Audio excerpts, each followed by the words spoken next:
लड़की है जिसे लोग मूर्ख समझते थे, लेकिन किस्मत उसके लिए कुछ बहुत बड़ा लिख चुकी थी। एक दिन जब वो मछली पकड़ने जाता है तो उसे एक ऐसी जादुई मछली मिलती है जो उसकी कोई भी 3 विश पूरी कर सकती है। और यहीं से उस लड़के की असली किस्मत की कहानी शुरू होती है, जहां हर विश के साथ उसका सफर आसान तो होता, लेकिन जिंदगी थोड़ी और उलझती चली गई। अब वो जादुई मछली एक लड़की बनकर किस तरह उसका साथ देती है, देखेंगे हम आज की इस पूरी कहानी में। सो हेलो दोस्तों, कहानी की शुरुआत होती है समंदर की गहराइयों में एक अलग देश से, जहां मछलियों का राजा अपने वफादार जासूस मेंढक से पूछता है, जिस मछली से मैं शादी करना चाहता हूँ वो कहाँ गायब हो गई। मेंढक डरते हुए बोला, महाराज, उसका कोई सुराग नहीं मिल रहा। ये सुनकर राजा गुस्से में कहता है, इस दुनिया के हर कोने में जाकर उसकी तलाश शुरू करो और उसे मेरे सामने लाकर पेश करो। इसके बाद सीन बदलकर हमें रूस के एक छोटे से बर्फीले गांव को दिखाया जाता है, जहां एक अंधे लोहार का घर होता है। घर के अंदर उसका बेटा एमेलिया सोया हुआ था, जिसे उसका डॉगी आकर जगाता है। एमेलिया दिल का साफ और थोड़ा भोला लड़का होता है। फिर वो जैसे ही चुपचाप घर से बाहर निकलने की कोशिश करता है, उसके पिता फर्नेस पर काम करते हुए समझ जाते हैं और कहते हैं कि बेटा, तुझे भी ये लोहार का काम सीख लेना चाहिए। आखिर मैं कब तक जिंदा रहूंगा? एमेलिया कहता है, ठीक है बाबा, मैं जल्दी सीख लूंगा। फिर उनके कहने पर वो मछलियां पकड़ने के लिए एक बाल्टी और कांटा लेकर बर्फ से जमी हुई नदी की तरफ निकल जाता है और एक जगह पर बैठकर मछलियां पकड़ने लगता है। लेकिन तभी अचानक पानी फुव्वारे की तरह ऊपर उठता है और उसी के साथ एक मछली उसकी बाल्टी में आ गिरती है। एमेलिया बहुत खुश होता है कि आज तो बिना कोशिश किए खाने का इंतजाम हो गया। फिर वो घर लौट आता है और मछली पकाने की तैयारी करने लगता है। तभी पीछे से एक आवाज आती है कि तुम क्या ढूंढ रहे हो? एमेलिया ये देखकर हैरान हो जाता है कि ये मछली तो बोल सकती है। मछली कहती है, अगर तुम मुझे वापस नदी में छोड़ दोगे तो मैं तुम्हारी कोई भी 3 विश पूरी कर दूंगी। एमेलिया को पहले उसकी बातों पर यकीन नहीं होता, फिर भी वो अपनी पहली विश मांगता है कि काश मैं बिना अपनी भट्ठी छोड़े ही पूरा शहर घूम पाता। इतना कहते ही घर अचानक हिलने लगता है और धीरे धीरे पूरा घर ऊपर उठ जाता है। एमेलिया डर जाता है और देखते ही देखते उसकी भट्ठी एक गाड़ी की तरह चलने लगती है और वो सचमुच पूरे गांव के बाहर निकल आता है। मछली कहती है, जैसा तुमने कहा था कि बिना भट्ठी छोड़े घूमना चाहते हो, इसलिए भट्ठी भी तुम्हारे साथ जा रही है। एमेलिया यकीन नहीं कर पा रहा था कि उसकी पहली विश पूरी हो गई है। फिर एक जगह रुकने के बाद ठंड की वजह से उसके मुंह से निकलता है, काश चारों ओर हरियाली के साथ मौसम हल्का गर्म होता। और इतना कहते ही बर्फ के बीच हरियाली फैल जाती है और ठंड की जगह हल्की गर्म हवा चलने लगती है और नीचे की बर्फ पिघलकर एक नदी निकल आती है। मछली कहती है कि तुम्हारी 2 विश पूरी हो चुकी हैं और बस एक बाकी है। अब एमेलिया सोच में पड़ जाता है कि उसने 2 विश ऐसे ही बर्बाद कर दिया। मछली कहती है कि हर इंसान वही मांगता है जो उसकी सोच की हद में होता है। इसके बाद एमेलिया मछली को लेकर आगे बढ़ने लगता है। तभी कुछ लुटेरे आकर रास्ता रोक लेते हैं और उसकी हाथ से बाल्टी छीनने लगते हैं। एमेलिया मछली को बचाने के लिए बाल्टी लेकर भागने लगता है और सारे लुटेरे उसके पीछे पड़ जाते हैं, लेकिन वो किसी तरह उनसे बचते हुए जल्दी से मछली को नदी में छोड़ देता है ताकि वो सुरक्षित रहे। पर लुटेरे उसे पकड़ लेते हैं और गुस्से में आकर उसे एक पेड़ पर उल्टा लटकाकर चले जाते हैं। थोड़ी देर बाद एक खूबसूरत लड़की वहां आती है और रस्सी खोलकर एमेलिया को नीचे उतारती है। एमेलिया पहले उसे पहचान नहीं पाता और उसका नाम पूछने पर वो अपना नाम वासिलिसा बताती है। तभी एमेलिया उसके कंधे पर चमकता हुआ स्कार्फ देखकर समझ जाता है कि ये वही जादुई मछली है जिसे उसने पानी में छोड़ दिया था। वो फौरन उसका स्कार्फ ले लेता है ताकि वो भाग न सके और कहता है, अब भी मेरी आखिरी विश बाकी है जिसका इस्तेमाल मैं सही वक्त पर करूंगा। वासिलिसा पूछती है, अब आगे क्या करना है? तो वो जवाब देता है कि मैं रूस के राजा की बेटी राजकुमारी एनफिसा से शादी करना चाहता हूँ और इसके लिए कोई विश न मांगकर मैं खुद मेहनत करूंगा जिसमें तुम मेरा साथ दोगी। वासिलिसा भी उसका साथ देने के लिए मान जाती है।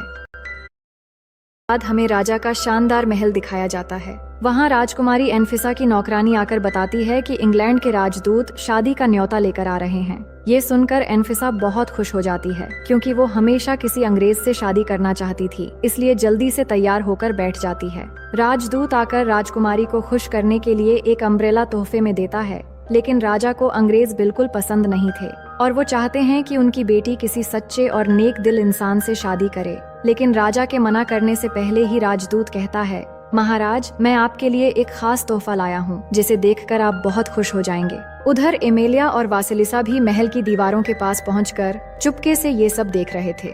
राजदूत राजा को एक मशीन दिखाते हुए कहता है कि ये यंत्र अपने आप संगीत बजाता है लेकिन असल में उसके अंदर उसी का एक आदमी छुपा होता है जो बटन दबाते ही संगीत बजाता है। मगर राजा उससे कहते हैं कि हमें ऐसी किसी मशीन की जरूरत नहीं है। पर राजकुमारी एनफिसा उस अंग्रेज पर फिदा हो चुकी थी और राजा समझ नहीं पा रहे थे कि अपनी बेटी को कैसे समझाएं। तभी एमेलिया दौड़ता हुआ आकर कहता है, महाराज, राजकुमारी की शादी किसी अंग्रेज से करने की जरूरत नहीं। मैं ऐसा यंत्र लाऊंगा जो बस बोलने से ही संगीत बजा देगा। राजा खुश होकर कहते हैं, अगर तुमने ऐसा कर दिखाया तो जो चाहो वो मांग लेना। एमेलिया तुरंत पूछता है, तो क्या आप मुझे राजकुमारी से शादी करने देंगे? राजा मुस्कुराते हुए कहते हैं, अगर तुम कामयाब हुए तो मैं जरूर शादी करवा दूंगा। पर राजकुमारी उस अंग्रेज से शादी करने के लिए अपने पिता को समझाने लगती है, लेकिन राजा उसकी बातों पर ध्यान न देकर अपने नौकरों से कहते हैं, एमेलिया को नए कपड़े और जूते दे दिए जाएं ताकि वो अपने सफर पर निकल सके। एमेलिया बहुत खुशी से बाहर आकर वासिलिसा को सारी बात बताता है। वासिलिसा कहती है, वो यंत्र इस दुनिया में मौजूद तो है, लेकिन उसे पाना आसान नहीं है। वो अंधेरे जंगल में एक खतरनाक बिल्ले के पास है। जो भी उसे लेने गया कभी लौटकर नहीं आया। एमेलिया थोड़ा डरता है, पर वो यंत्र पाने के लिए किसी भी मुसीबत का सामना करने के लिए तैयार था। वासिलिसा भी उसका साथ देने के लिए मान जाती है और दोनों उस अंधेरे जंगल की ओर निकल पड़ते हैं। रास्ते में वासिलिसा बताती है कि वो बिल्ला बहुत खतरनाक है। अगर वो खुशी का गाना बजाता है तो सामने वाला इंसान नाचते नाचते थक कर गिर जाता है और वो बिल्ला उसे खा जाता है। और अगर वो गम का गाना बजाता है तो सुनने वाला रोते रोते सो जाता है और तब भी उसका वही अंजाम होता है। अब एक जगह पहुंचने पर वासिलिसा कहती है कि यहाँ से आगे तुम्हें अकेले जाना होगा, जिसके बाद एमेलिया अकेला उस डरावने जंगल में आगे बढ़ता है जहाँ चारों तरफ हड्डियां और कंकालों के ढेर पड़े होते हैं। फिर अचानक एक आवाज आती है कि ये जो कंकाल पड़े हैं ये उन्हीं के हैं जो मेरा संगीत यंत्र लेने आए थे। क्या तुम्हें भी वो चाहिए? एमेलिया बिना डरे हाँ में जवाब देता है। बिल्ला हंसते हुए कहता है, ठीक है, अगर तुम मेरा गाना सुनकर खुद पर काबू रख सको तो ये यंत्र तुम्हारा होगा। अब बताओ, गम का गाना सुनोगे या खुशी का? एमेलिया गम का गाना चुनता है तो बिल्ला यंत्र बजाकर गाना गाने लगता है। बिल्ला खुश हो रहा था कि एमेलिया के सोते ही वो उसका शिकार करेगा, पर हैरानी की बात ये हुई कि एमेलिया बस थोड़ा रोता और फिर गाने की आगे की लाइन गाने लगता है। बिल्ला हैरान होकर पूछता है, तुम्हें ये कैसे पता? एमेलिया मुस्कुराते हुए कहता है, मेरी माँ बचपन में यही गाना सुनाती थी, इसलिए मुझे इससे ज्यादा असर नहीं हुआ। अब शर्त के मुताबिक बिल्ला हार जाता है और अब उल्टा वो खुद ही रोने लगता है कि अगर तुम ये यंत्र ले जाओगे तो मैं भूखा मर जाऊंगा। ये सुनकर एमेलिया अपना थैला खोलकर बिल्ले को खाना देता है। पहली बार पेट भर के खाने के बाद बिल्ला खुश होकर कहता है, अब ये यंत्र तुम्हारा है और आज से मैं भी तुम्हारे साथ रहूंगा क्योंकि मैं तुम्हारा दोस्त बन गया हूँ। दूसरी तरफ नदी किनारे बैठी वासिलिसा इंतजार कर रही थी। तभी वहाँ मछली राजा का जासूस मेंढक आकर कहता है, मछली राजा आपसे शादी करने के लिए हर जगह ढूंढ रहे हैं। ये सुनकर वो गुस्से में इनकार कर देती है कि जाकर कहो मैं उनसे कभी शादी नहीं करूंगी। तभी एमेलिया वहाँ बिल्ले और उस यंत्र के साथ पहुँचता है और मेंढक की सारी बात सुन लेता है। वासिलिसा उस यंत्र के मिलने पर खुश होती है और फिर दोनों वापस लौटने लगते हैं। रास्ते में एमेलिया मछली राजा के बारे में पूछता है तो वासिलिसा कहती है कि मैं उससे प्यार नहीं करती, इसलिए वहाँ से चली आई थी। इसके बाद राजा के महल का सीन देखते हैं जहाँ इंग्लैंड का राजदूत इस बार पहचान बदलकर इटली का राजदूत बनकर आया होता है। राजकुमारी एनफिसा उसे पहचानकर खुश होती है, लेकिन इससे पहले कि वो राजा से एनफिसा का हाथ मांगे, एमेलिया वहाँ बिल्ले और जादुई यंत्र के साथ पहुँच जाता है और बिल्ले से कहता है, चलो खुशी का गाना बजाओ। और जैसे ही संगीत बजता है, दरबार में मौजूद राजा से लेकर सारे लोग नाचने लगते हैं और चाहते हुए भी खुद को रोक नहीं पाते। और जब सब बेहाल होकर जमीन पर गिरने लगते हैं, तभी एमेलिया बिल्ले से कहकर गाना रुकवाता है। ये सब देखकर राजा हैरानी से कहते हैं कि ये तो बहुत कमाल का यंत्र है, मैं बहुत खुश हूँ और अब ये बिल्ला और यंत्र हमारे महल में रहेंगे। एमेलिया राजा को शादी की शर्त याद दिलाता है। राजा खुशी से मान जाते हैं, पर एनफिसा अब भी उस अंग्रेज से ही शादी करना चाहती थी। वो एमेलिया से कहती है, अगर तुम सच में मुझसे शादी करना चाहते हो तो मेरे लिए कुछ ऐसा साबित करो जिससे दिखे कि तुम मेरे लिए कुछ भी कर सकते हो, और वो काम क्या होगा मैं कल बताऊंगी। भोला भाला एमेलिया उसकी बातों में आकर मुस्कुराते हुए राजी हो जाता है। फिर वो वासिलिसा के पास जाकर कहता है कि राजकुमारी शादी के लिए मान गई है, पर उसके लिए मुझे एक और नया काम करना पड़ेगा। वासिलिसा मुस्कुराते हुए उसे बधाइयाँ देती है, लेकिन दूसरी तरफ राजकुमारी एक नई चाल चलती है। वो महल के एक अंधेरे कमरे में जाती है और वहाँ एक रहस्यमयी कुर्सी पर अपनी माँ की शैतानी आत्मा को बुलाती है। आत्मा सामने प्रकट होते ही एनफिसा कहती है कि मैं उस एमेलिया को ऐसा काम देना चाहती हूँ जिसे वो कभी पूरा न कर पाए और मुझे हमेशा के लिए उससे छुटकारा मिल जाए। उसकी माँ मुस्कुराती हुई उसे एक मुश्किल काम बताती है। फिर अगले दिन दरबार में राजदूत राजा को एक मशीन दिखाता है और कहता है इस मशीन का नाम है आधुनिक मिक्सर मशीन। इस पर सलाद डालो तो अपने आप कट जाएगी और फल डालो तो खुद ब खुद जूस निकल आएगा। असल में इसके अंदर भी एक आदमी छिपा होता है जो ये सब कर रहा होता है, पर बाहर से देखने पर ये एक जादुई मशीन लगता है। इस बीच एनफिसा राजा के पास आकर बोलती है, क्या एमेलिया कोई ऐसी चीज ला सकता है जो खुद ही खाना परोस दे? राजा कहते हैं, ऐसे जादुई मेजपोश तो कहानियों में सुना है पर देखा नहीं। एनफिसा चालाकी से कहती है, अगर एमेलिया वो जादुई मेजपोश ला दे तो मैं उससे शादी कर लूंगी। अब राजकुमारी की नई शर्त के मुताबिक एमेलिया और वासिलिसा उस जादुई मेजपोश की खोज में निकल पड़ते हैं। रास्ते में वासिलिसा बताती है कि वो मेजपोश सीटसर और अफानासी नाम के 2 भाइयों के पास है। कई साल पहले दोनों गांव छोड़कर पहाड़ी इलाके में रहने चले गए थे। उन्हें बैठे बैठे खाने पीने की चीजें मिल जाती थीं, इसलिए वो इतने आलसी हो गए कि अब चल भी नहीं सकते। इसी तरह बातें करते हुए दोनों एक बुजुर्ग कपल के घर में खाना खाने के लिए रुकते हैं। घर बहुत साधारण होता है लेकिन उनमें सच्चा प्यार होता है। फिर वहाँ से निकलते हुए वासिलिसा मुस्कुराकर कहती है, 2 लोगों में प्यार सुई और धागे जैसा होना चाहिए, जो एक के बिना दूसरा अधूरा होता है। आगे बढ़ते हुए दोनों हरे भरे खेतों से गुजरते हुए आखिर उस पहाड़ी इलाके में पहुँचते हैं, जहाँ ऊंची ऊंची चट्टानों के बीच वो दोनों मोटे मोटे भाई अपने सामने जादुई मेजपोश लगाए बैठे होते हैं। उनके बोलते ही जादुई मेजपोश पल भर में बहुत सारा स्वादिष्ट खाना सामने ले आता है और वो दोनों मन भरकर खाने लगते हैं। दूर से एमेलिया और वासिलिसा ये सब देख रहे होते हैं और जब दोनों भाई खाते खाते थक जाते हैं तो एमेलिया उनके पास आता है और कहता है, ये मेजपोश मुझे दे दो। ये सुनकर दोनों गुस्से में उसके सर पर नारियल मारकर उसे बेहोश कर देते हैं। अब एमेलिया को उठाने के लिए वासिलिसा वहां आती है और दोनों को कहती है कि एक बार अपना चेहरा पानी में देखो। उसके कहने पर जब दोनों अपनी शक्ल पानी में देखते हैं तो वो चौंक जाते हैं, क्योंकि सालों से सिर्फ खाते पीते रहने की वजह से दोनों भैंसों की तरह मोटे हो चुके थे। अब वो खुद पर अफसोस करते हुए वासिलिसा से पूछते हैं कि हम कैसे पहले की तरह बन सकते हैं। वासिलिसा कहती है, अगर सच में ऐसा चाहते हो तो सबसे पहले इस जादुई मेजपोश से छुटकारा पाना होगा। जब तक ये तुम्हारे पास रहेगा तुम दोनों कभी मेहनत नहीं कर पाओगे।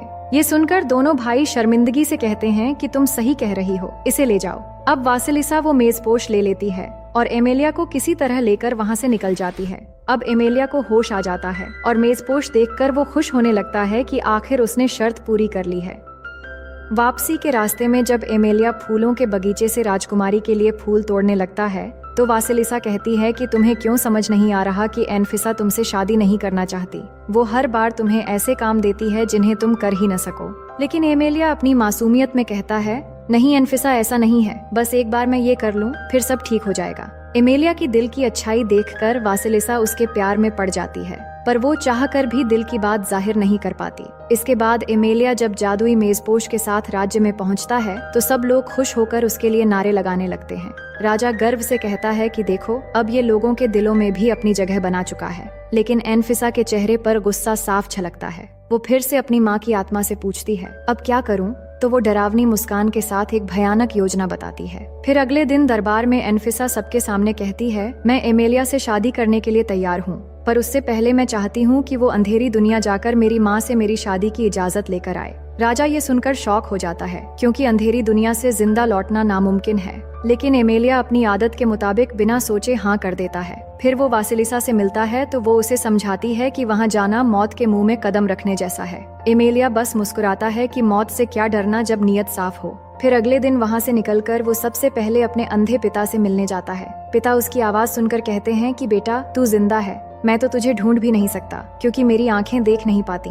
ये सुनकर एमेलिया की आंखें भर आती हैं। वो अपने पिता से माफी मांगता है और उनसे आशीर्वाद लेकर अपने सफर पर निकल पड़ता है।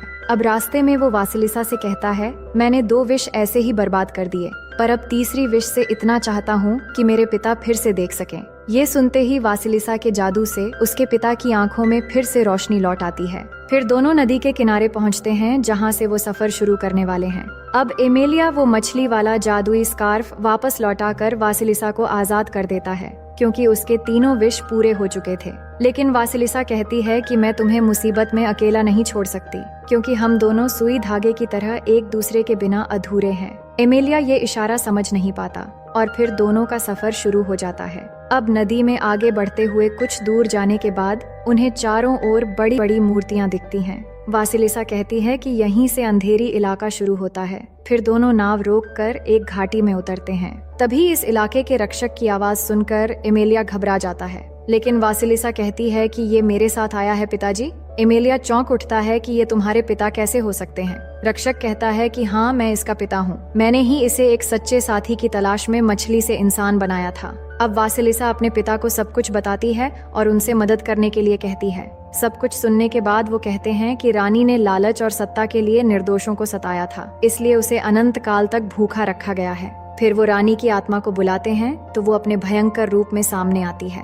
एमेलिया आगे बढ़कर कहता है कि मैं आपकी बेटी से शादी करने की अनुमति लेने आया हूँ, लेकिन रानी की आत्मा कहती है मैं अपनी बेटी को किसी गरीब इंसान से शादी करने की अनुमति कभी नहीं दूंगी। ये देखकर वासिलिसा के पिता रानी से कहते हैं तुम सदियों से भूख की सजा झेल रही हो, अगर शादी की अनुमति दोगी तो मैं तुम्हें खाने के लिए दे सकता हूँ। रानी सामने खाना देखकर खुद को रोक नहीं पाती और शादी की इजाजत दे देती है। इसके बाद राजमहल का सीन देखते हैं जहाँ सब खाना खा रहे होते हैं। तभी अचानक मेज पर रखी हुई ट्रे पर धुएं की तरह रानी की आत्मा प्रकट होती है और सबके सामने कहती है कि मैं इस शादी की अनुमति देती हूँ। राजा खुश हो जाते हैं कि एमेलिया ने सच में वो कर दिया जो किसी इंसान के बस की बात नहीं थी, लेकिन एनफिसा गुस्सा करने लगती है। इधर अंधेरी दुनिया में वासिलिसा अपने पिता का शुक्रिया अदा करती है और फिर एमेलिया के साथ वापस लौटने लगती है। रास्ते में वो मुस्कुराते हुए कहती है कि अब तुम्हारा सबसे मुश्किल काम पूरा हो गया है, जिससे तुम्हें तुम्हारी राजकुमारी मिल जाएगी और अब तो तुम मुझे भी भूल जाओगे, क्योंकि यहाँ से जिंदा लौटने वालों को हर जादुई याददाश्त गंवानी पड़ती है। एमेलिया दिल से कहता है कि तुम्हें भूल पाना मेरे बस की बात नहीं है और ना ही मैं कभी तुम्हें भूलना चाहता हूँ। उधर एनफिसा गुस्से में उस कमरे में आती है और रहस्यमयी कुर्सी तोड़ने लगती है। माँ की आत्मा उसे रोककर कहती है मुझे मजबूरी में एमेलिया को इजाजत देनी पड़ी। वो अकेला नहीं था, उसकी सारी कामयाबियां एक जादुई मछली की बदौलत है और तुम जानती हो हमारे राज्य में जादू का इस्तेमाल करना मौत की सजा है। ये सुनकर वो समझ जाती है कि अब उसे एमेलिया के साथ क्या करना है। वहीं नदी के किनारे सुबह हो चुकी होती है और नाव भी किनारे पर आ जाती है, पर एमेलिया की आंख खुलते ही उसके दिमाग से वासिलिसा से जुड़ी सारी यादें मिट जाती हैं और वो वासिलिसा को पहचान भी नहीं पाता। वासिलिसा कहती है कि मैं बस एक नाविक हूँ जो तुम्हें नदी पार करवा रही थी। एमेलिया नाव से उतरकर जाने लगता है, पर उसे लग रहा था जैसे कुछ बहुत जरूरी चीज वो भूल गया हो। फिर वो एनफिसा के पास पहुँचता है और कहता है मैंने तुम्हारे सारे काम पूरे कर दिए, लेकिन अब मुझे शायद किसी और से प्यार हो गया है।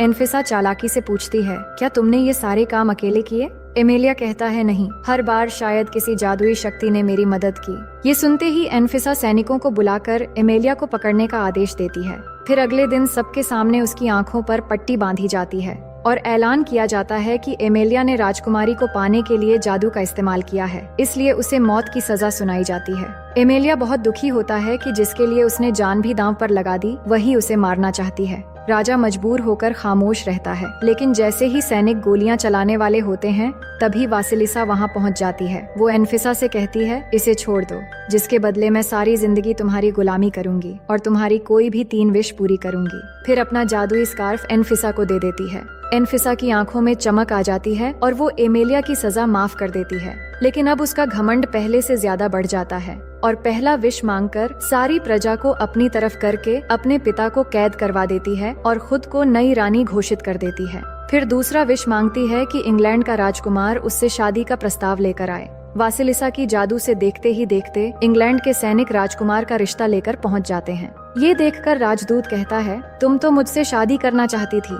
एनफिसा कहती है इस गरीब को महल में काम पर लगा दो, अब मैं राजदूत नहीं राजकुमार से शादी करूंगी। वहीं एमेलिया घर लौटता है। वहाँ सीटसर और अफानासी भी मौजूद होते हैं जो अब मेहनत का काम करके ठीक हो चुके थे। एमेलिया के पिता कहते हैं पिछली बार तुम यहाँ वासिलिसा के साथ आए थे, पर एमेलिया को कुछ भी याद नहीं आ रहा था। तभी एमेलिया की नजर सीटसर के हाथ में सुई और धागे पर पड़ती है और थोड़ी देर गौर से देखने पर उसकी सारी यादें लौट आती हैं। अब वो वासिलिसा को ढूंढने निकल पड़ता है, जिसमें उसके पिता सीटसर और अफानासी भी उसकी मदद के लिए अपनी भट्टी लेकर महल की ओर निकलते हैं और वहां पहुंचते ही महल का गेट तोड़ देते हैं। एमेलिया फौरन वासिलिसा के सामने पहुंचकर कहता है, मुझे तुम्हारा प्यार समझने में बहुत देर हो गई, लेकिन अब मैं तुम्हें ले जाने आया हूँ। तभी एनफिसा अपनी सैनिकों के साथ आकर कहती है कि ये लड़की अब मेरी गुलाम है। एमेलिया कहता है, अगर इसे आजाद नहीं किया तो हम तुम्हारे सैनिकों को भड़काकर तुम्हारे खिलाफ कर देंगे। पर एनफिसा घमंड में हंसते हुए कहती है कि तुम लोग मेरा कुछ नहीं बिगाड़ सकते।